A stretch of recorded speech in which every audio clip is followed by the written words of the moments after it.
Muaji gusht ka regjistruar një fluks të lartë lëvizjesh në portin e Vlorës. Vetëm gjatë fundjavës, përmes pikës së kalimit kufitar në port, kanë mbritur mbi 3500 persona, ndërsa fluksi ka vijuar edhe këtë të hënë. Drejtori i portit të Vlorës, Valdet Bello, konfirmon se ka një rritje të konsiderueshme të lëvizjeve, ndërsa fundjava që lan pas regjistroi numrin më të lartë të personave të mbritur.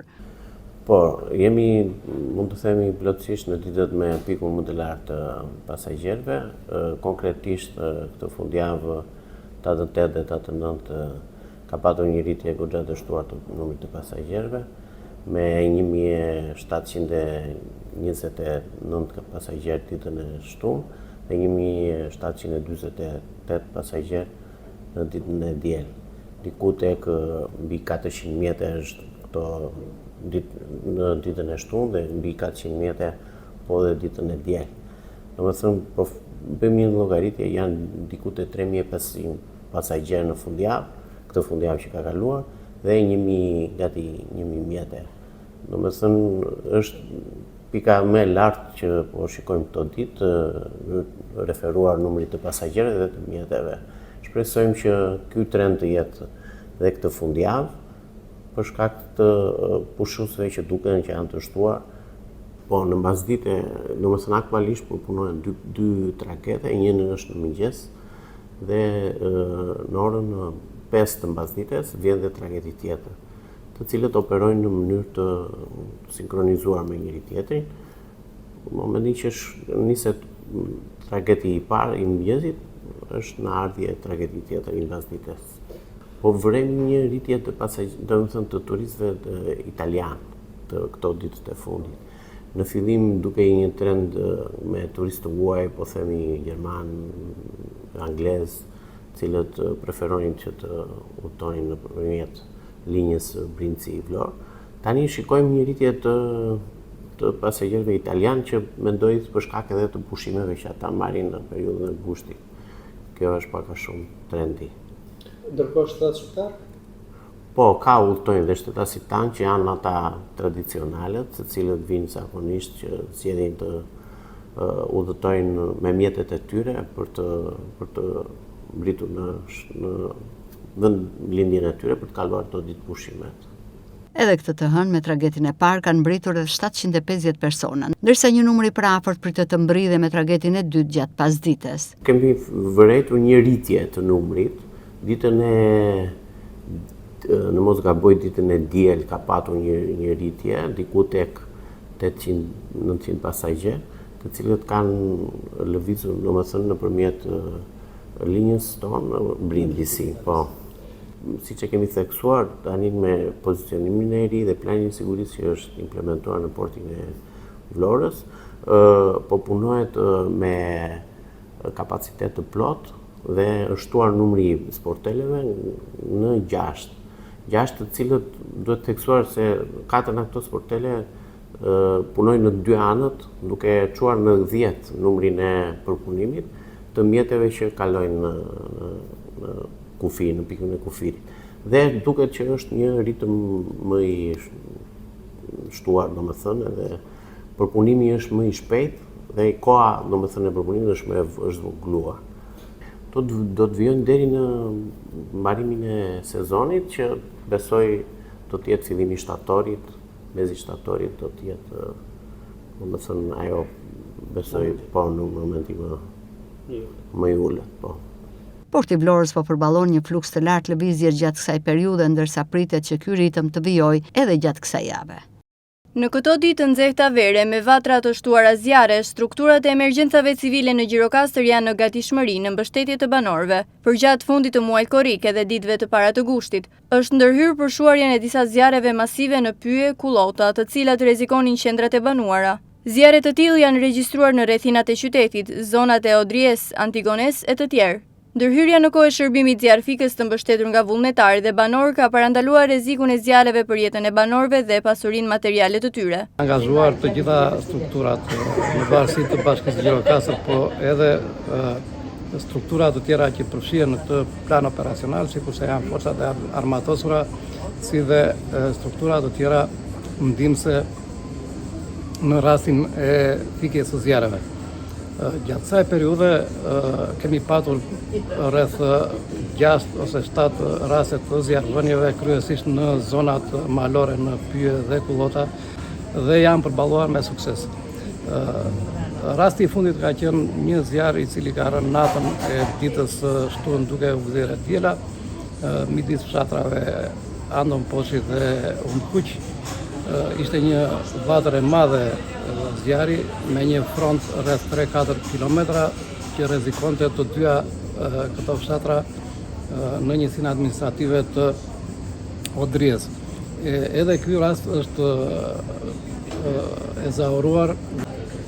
Ne kemi bërë apel, vazhdimisht kemi bërë organizuar dhe takime me të gjitha aktorët, me administratorët, kryetarët e fshatrave dhe fermerët që operojnë, që janë duke kullotur në zonat malore,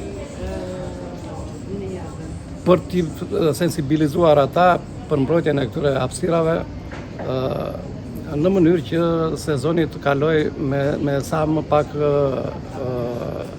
raste të tilla.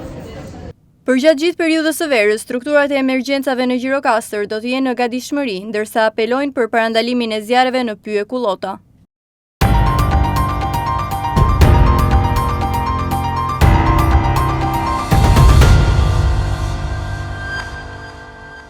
Çdo datë 10 të muajit, marrja e pensionit kthehet në një sfidë për pensionistët e Babicës. Të moshuarit detyrohen të zënë radhën qenorët e para të mëngjesit, disa prej tyre që prej orës 5 për të pritur më pas orë të tëra deri në marrjen e pensionit.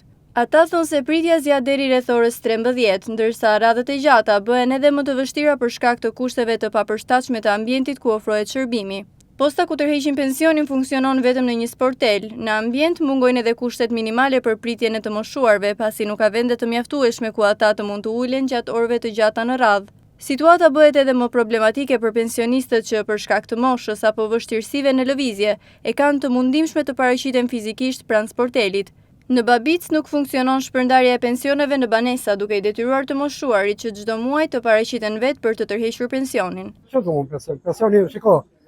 Ne kemi për të marrë si data 10, ora është po vetëm 12 neve, po pikemi në diell. Edhe nuk, pari e bërësit edhe, ne kemi çdo muaj këtë punktën. Shikoj, ky zanat është muaj për muaj. Nashi do të tregoj domthonë edhe raportet që kemi që jemi të kaputur të tënë jemi këtu. Nuk është se është njëri i saktë tjetri është marrë. Ja, shikoj. Një karrige. Këtu ne jemi 40 metra, këtu është 2 stola. Ku do?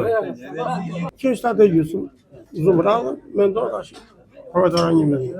11 pa 25 ora pa në taku. Lagje Vlorës. Gjuna. Një të në mëngjes, edhe presën këtu. Ka të shpaj këtyre, shpaj të poshtë. Nuk është shpaj këtyre, se këto u abjeni ndaj, nuk kanë monesa. Të poshtë. Ata nuk e logajsën që moshatar gjithë. Me i voglesh 70 vjetë. Shikon. Qa kushtë ishte? Ja shi dohën qa, do dalë të po dhe në djelë më të rëndë. Kaj, këtyre këto po punojnë në reto, nuk e të të tuash një sportel. Ato punojnë ata, Për orë me radhë, pensionistët presin përpara të vetmit sportel, ndërsa kërkojnë që shërbimi të organizohet në mënyrë që të shmangë radhët edhe pritja. Një situatë që përsëritet çdo muaj dhe që për të moshuarit e Babicës e ka kthyer ditën e pensionit nga një procedurë rutinë në disa orë të gjata pritjeje. Trafiku i rënduar që shoqëroi Vlorën gjatë gjithë fundjavës ka vijuar edhe në nisje të kësaj jave, që në orët e para të mëngjesit të së hënës në disa prej akse kryesore të qytetit është regjistruar fluks i lartë automjetesh dhe lëvizje ngadalësuar. Situata më problematike paraqitet në rrugën transballkanike dhe përgjat Lungomares, dy prej akseve me qarkullimin më të lartë gjatë sezonit veror. Në segmentet të caktuara janë krijuar radhë automjetesh duke vështirësuar lëvizjen e drejtuesve të mjeteve. Edhe gjatë fundjavës këto akse ishin ndër më të ngarkuara në qytet. Edhe pse nuk jemi në fundjavë, duket se fluksi i automjeteve në qytetin e Vlorës dhe radhët kilometrike vijojnë edhe në ditën e parë të kësaj jave. Kjo edhe për shkak të numrit të lartë të automjeteve dhe të turistëve të shumë të cilët kanë zgjedhur qytetin e Vlorës për të kaluar pushimet e tyre.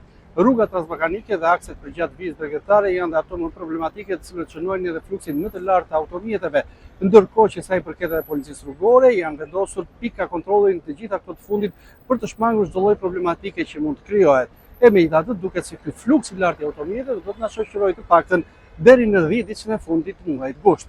Edhe pse fundjava ka përfunduar, trafiku në Vlorë nuk është lehtësuar. Fluksi pushuesve dhe numri i lartë i automjeteve që qarkullojnë në qytet vijojnë të krijojnë ngarkesë në rrugët kryesore, veçanërisht në zonat që të çojnë drejt Bregdetit. Sezoni turistik ashtu ndjeshën numrin e mjeteve që lëvizin çdo ditë në Vlorë, ndërsa problematikës së trafikut i shtohen edhe parkimet e dyfishta në disa prej zonave më të frekuentuara.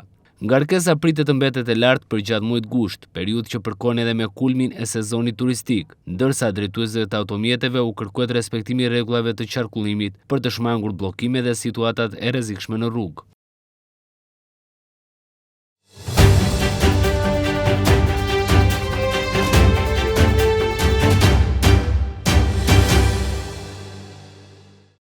Dhe ditë proteste banorëve në Divjak kundër projektit për shkrirjen e bashkisë së tyre me Bashkinë e Lushnjës. Edhe mbrëmja e diel nuk e ka ulur ritmin e protestuesve, të cilët janë mbledhur sërish për të kundërshtuar këtë projekt. Kërkesat e protestuesve konvergojnë të gjitha në një pikë: ruajtjen e Bashkisë së Divjakës si institucioni i pushtetit vendor dhe kundërshtimin e çdo nisme që do të çonte në shkrirjen e saj me Bashkinë e Lushnjës. Prej 10 ditësh banorët vijojnë të dalin në protestë duke kërkuar që zëri i tyre të merret në konsiderat nga institucionet shtetërore. Paralelisht me protestën vijonte firmosja e peticionit, i cili pritet të dërgohet institucioneve të shtetit shqiptar si një tjetër formë kundërshtimi të projektit. Protestuesit shprehen të vendosur për të vijuar tubimet edhe në ditët që vijnë, deri në plotësimin e kërkesës së tyre për moshuarjen e Bashkisë Divjak.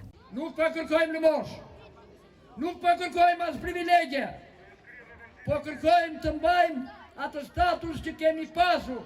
Divjaka bashki! Divjaka bashki! Divjaka bashki! Po do të vazhdojmë protestën deri në fund, deri sa të arrijmë atë që neve na takon dhe e meritojmë. Të trajtojmë me dinjitet ashtu siç i takon banorëve të qytetit Divjakës. Bashkëqytetar, këtu në protestë ne jemi mbledhur jo për të sharë, jo për të thyer askënd, jo për të mbrojtur karrikën e dikujt, as për ngjyra politike, po jemi mbledhur për të mbrojtur të drejtën tonë, të cilën e kemi marrë prej vitesh nga qeveria. Dhe për këtë protestë ne jemi mbledhur për t'i bërë një thirrje kryetarit të qeverisë, zotit kryeministër, së bashku me kabinetin e tij, në propozimin e tij për të shkrirë Bashkinë e Divjakës, është e papranueshme. Të shesh ne nga kryeministri kemi patur gjithë ato premtime që të shiteshin prodhimet, të kishim përparësi dhe të na ndihmonte në buqësi, në peshkim, në turizëm, në blegtori. Asnjë premtim nga këto, përveç se ky premtim papritur na vjen që duhet na heqin bashkinë, duhet na heqin folen, shtëpinë tonë. Banorët thonë se ruajtja e bashkisë është e rëndësishme për qytetin dhe për zonat përreth, ndërsa kërkojnë që çdo ndryshim i mundshëm në organizimin territorial të bëhet duke marrë në konsiderat edhe mendimin e komunitetit. Në fund të protestës u zhvillua edhe rituali çdo nate. Protestuesit marshuan në rrugët e qytetit duke përsëritur kërkesën për mbrojtjen e Bashkisë Divjak. Me pankarta dhe thirrje banorët vijuan marshimin, ndërsa protesta pritet të vazhdojë dhe në ditët që vijnë.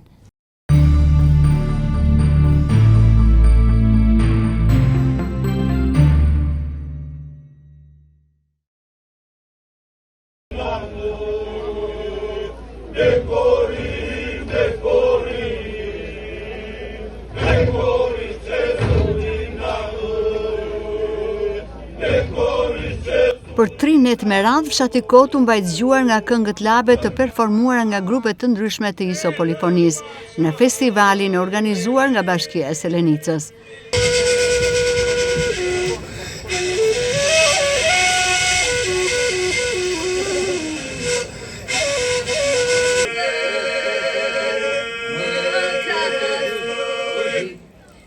Nga zëri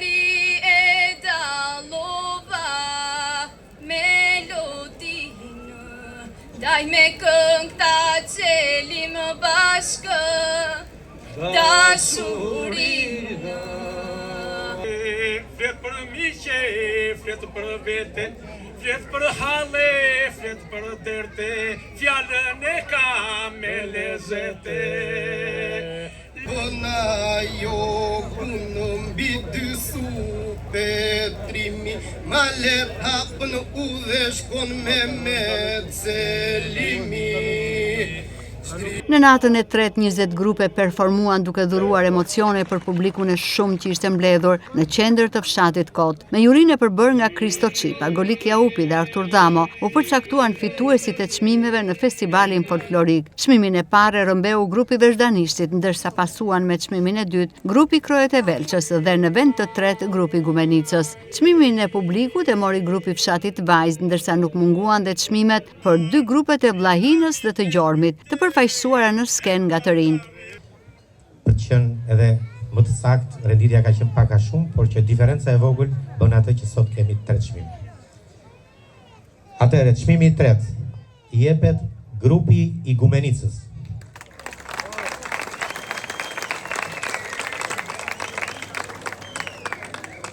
Për ta dorëzuar zoti Kristo Qipa.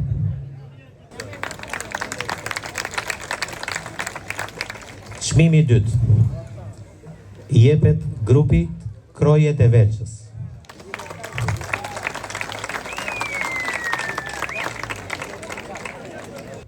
Çmimi i parë në këtë edicion shkon për grupin e Veshdanishtit.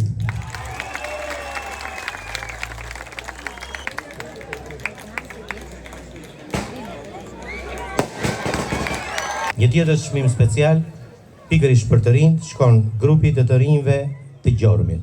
Faleminderit shumë.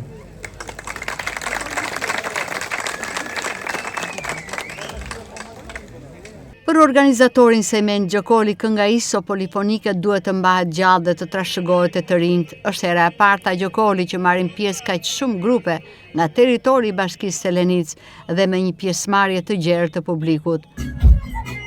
Në fakt ka qenë një manifestim i jashtëzakonshëm i këngës tradicionale të zonës, i këngës labërisë, sepse Treva e Selenicës është kryesisht pjesë e qëndësishme e labërisë tonë. Po kështu do të thoshja që si asnjëherë tjetër pjesëmarrja e cila ja vlet të evidentohet, sepse në këtë kohë globalizmi, në këtë kohë me vështirësi, do të themi, në këtë kohë që turbo folku po bën të vetën, unë do të thoshja që Kota, festivali Kotës, Bashkia e Selenicës po jep shembullin më të mirë se si mund të ruhet, se si mund të mbahet dhe se si mund të trashëgohet edhe interpretohet në breza kënga që na kanë lënë trashëgimi gjyshrit, së gjyshrit dhe të gjitha shekujt që e kanë prur atë.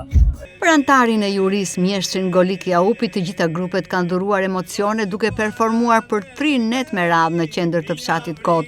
Kënga Labe duhet të trashëgohet e të rinjt, u shpreh mjeshtri. Kënga Labe dihet që është një mrekulli, është e veçantë të gjithë Shqipërinë, të gjithë botën, është UNESCO. Çmimi i parë e mori grupi i Veshdanishtit, që është një grup që ka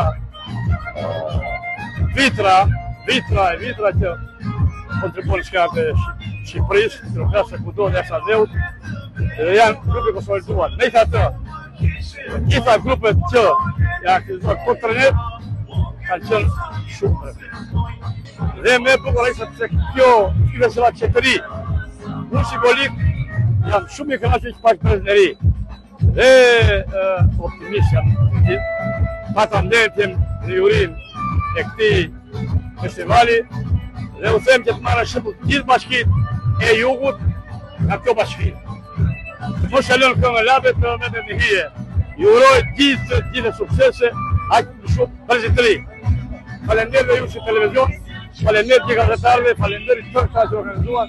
Qofshi me respekt e lider. Faleminderit. Ndërkohë, kryetari i Bashkisë së Selenicës Nertil Bellaj tha se ka qenë një festival që u mirëprit jo vetëm nga banorët e Kotës, por dhe nga fshatrat e tjerë dhe turistë të ardhur enkas. Qëllimi i këtyre aktiviteteve është të lartësohet kënga labe dhe të trashëgohet ajo tek të rinjt. Është viti i 4 që e organizojmë këtë festival të këngës labe, pikërisht këtu në Kotë, duke qenë si një qendër historike e labërisë, por edhe e këngës. Për të 3 net janë ngritur në skenë mbi 25 grupe, mbi 300 artistë. Dhe ajo që është risia e këtij festivalit është se ka shumë pjesëmarrje të rinj. Dhe ky festival, qëllimi kryesor ka qenë përveç promovimit të këngës labe, ka qenë edhe mbartja dhe teqimit të brezat të rinj. Çdo vit ky festival bëhet edhe më i popullueshëm, edhe vetë prezenca e njerëzve në të shesh tregon qartë, por edhe performanca e grupeve e tregon qartë interesin dhe vëmendjen që kanë për këtë festival. Ne nuk kënaqemi asnjëherë, gjithmonë kritikemi dhe vetëm, por prezenca, emocionet që të japin kur shikojnë të rinj 15 vjet që dalin në skenë, mendojmë që ka arritur një pjesë shumë të mirë të qëllimit dhe të motivit për këtë festival. Që shi ambitor ishin 2 këngët përshëndetëse, por jo konkurruese, kënga për Lefter Çipën kënduar nga grupi Pilurit Bejke Bardh dhe kënga e kënduar nga mjeshtri Golitja Upi, kushtuar babait të kombit Ismail Qemali. Bisu pedo të makunë,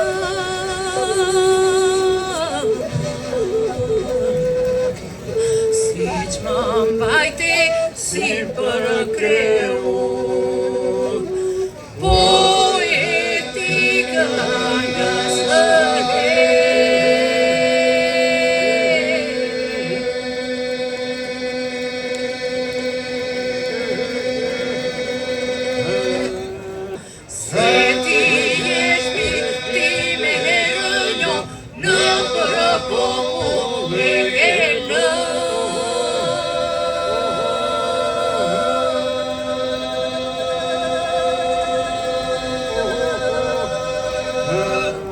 Kemal kur të përzuna, kur të përzuna, o Kemal kur të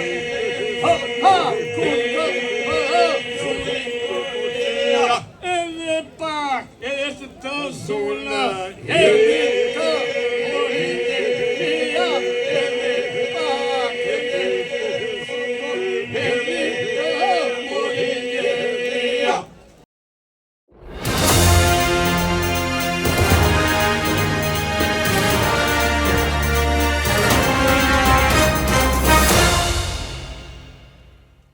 Pesë turistë suedez kanë rrezikuar të mbyteshin në det në zonën e Ksamilit pasi mjeti lundrues tip pedalon me të cilin po lundronin pësoi probleme.